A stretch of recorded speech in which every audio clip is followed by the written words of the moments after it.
rights for everyone. People of color, minorities, everyone. People of age. There was even women who were heavily discriminated against up until the early 90s. Other things were discriminatory processes that were happening in public forums, businesses.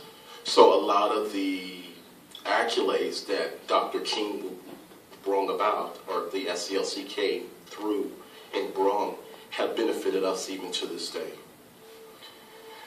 I want to, again, in my comments, I want to be very brief, but what I have to say is, on the night before Dr. King died, he was giving a speech at the Mason Chapel, the Charles Mason Chapel in Memphis, Tennessee.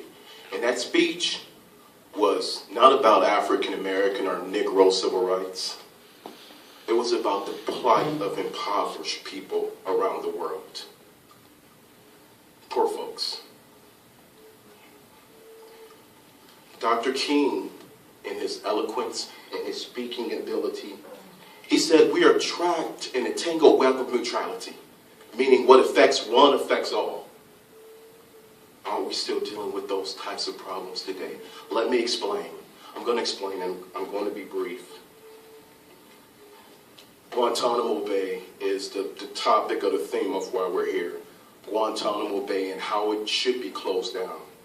Well, Dr. King advocated against the growing militarism and talked about the problems with the Vietnam War. And historically, researchers have said that's why he was assassinated. That's why he was murdered. It wasn't about advocating for Negro civil rights. So when he began to speak out, the establishment, the government, the conspiracy, or however you want to call it, basically did not like what he had to say. That's why he was murdered. Today, as we speak, we're dealing with a lot of the same problems. The growing military industrialism, the growing military industrial complex, aren't we?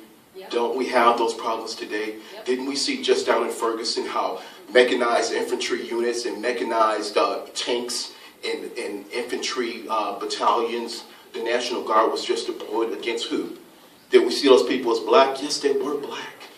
But let's look at it a step further.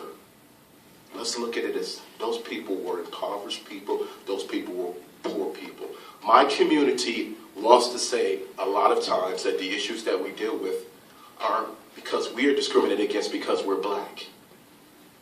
I say to a lot of the ministers who are under my tutelage, I say to a lot of the pastors and the folks in my congregation, in my coalitions, I say, let's think further. Let's step further. Let's look beyond the color boundaries. Let's look at being a better human being. Because as we enter into a new world, a new day and age, isn't that where we're at? Aren't we dealing with a lot of the problems from democracy building that come from the United States wanting to spread its arm and its wing around the world? We call it nation building, aren't we? So, a story that I want to share with you. I actually was a military intelligence specialist in the Army, late 80s.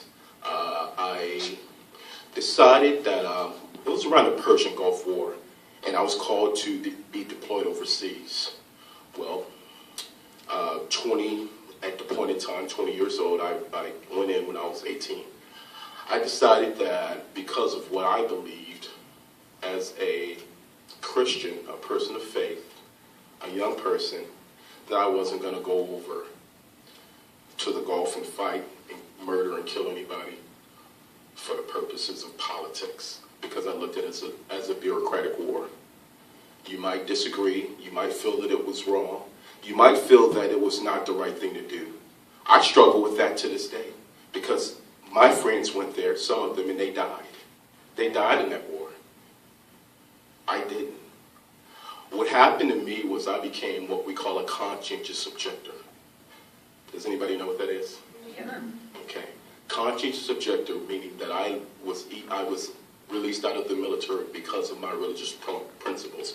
It can be your principles, it can be your beliefs, it can be whatever it is. It can be preferences, like sexual preferences now, which is a huge topic of conversation, your sexual orientation, things of that nature. Mine was because I was a person of faith. So I was released, and a part of that process to be released is you have to go through a psychological evaluation, you have to go through so many different steps. And the last step was to go into the commanding sergeant major of the whole battalion. My battalion was an infantry battalion. So this is the person who's over the whole post. And I began to prepare for this meeting.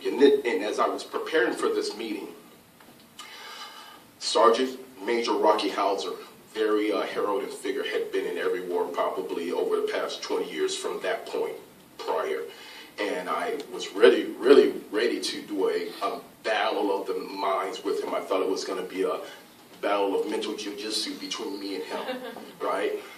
So as I was getting ready to prepare to meet him and to tell him why I feel so strongly about what I felt, and for him to assassinate my ideals, what I believed, I walked into his office and Rocky Hauser stood there, a very heralding figure, very impulsive, and for a 20-year-old, again, just something that was really quite the experience. So I sat down in a chair and I talked to him, and I told him, well, I believe that as a person of faith. I was raised in Chicago.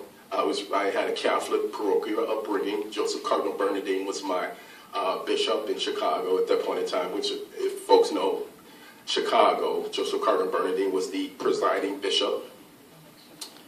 Make a long story short, I decided to tell him about those experiences, and I was prepared for him to assassinate me and to tell me, look, you know, you're trash, you need to get out of here, leave the country, because I had heard that so many times. He actually sat down with me and he said, I believe what you believe. I believe what you believe. He also explained to me that from his experience in the military, basically, had he did it all over again, he wouldn't be a soldier. He would have become something else. And then he explained to me why he felt that way. And from that experience, I gained so much respect for military service, for soldiers. I had friends who died in those wars. But coming back into today and now, this day and age, again, we have to be able to look at these challenges and the challenges that face our communities and for what it is. We have to look past the color line. I advocate for the Tamir Rice family, the 12-year-old who was shot by the Cleveland police as a lead advocate. I advocated for a 12-year-old who was the youngest person executed in U.S. history, George Stinney Jr. I don't know if some people may be familiar with that case, but it was a 100-year-old case from the East Coast. And the only way that we change that is historical. Again, the youngest person executed in U.S. history. I advocate for the Mike Brown family and work with them in their plight. But what I am advocating for, again, is actually we have to be able to change the laws. Dr. King was very successful in his advocacy work because he changed the laws.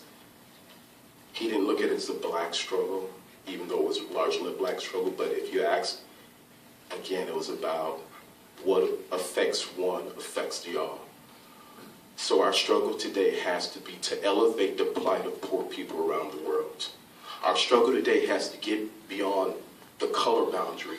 This black person that might be standing in front of you, or that white person who I disagree with, the communication piece that we talked about, how 99% of the problems in our community can be resolved if we just learn how to talk to each other. Yes, it's so true. And it's the only thing that's really made change.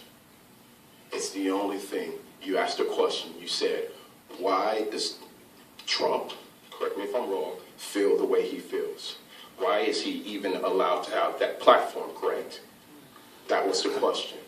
The question is because we've allowed him to have that platform.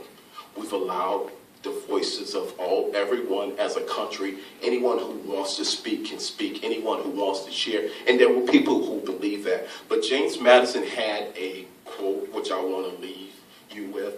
In the quote that James Madison, everyone knows who James Madison is, one of our presidents, historical presidents. James Madison had a quote. He said that there will always be fractions meaning people who act outside of the public interest. There are always going to be people outside of the public interest, but how do we deal with them? We band together, we stand together, and we communicate our process through. That's how we implement change, and it's the only thing that's ever worked.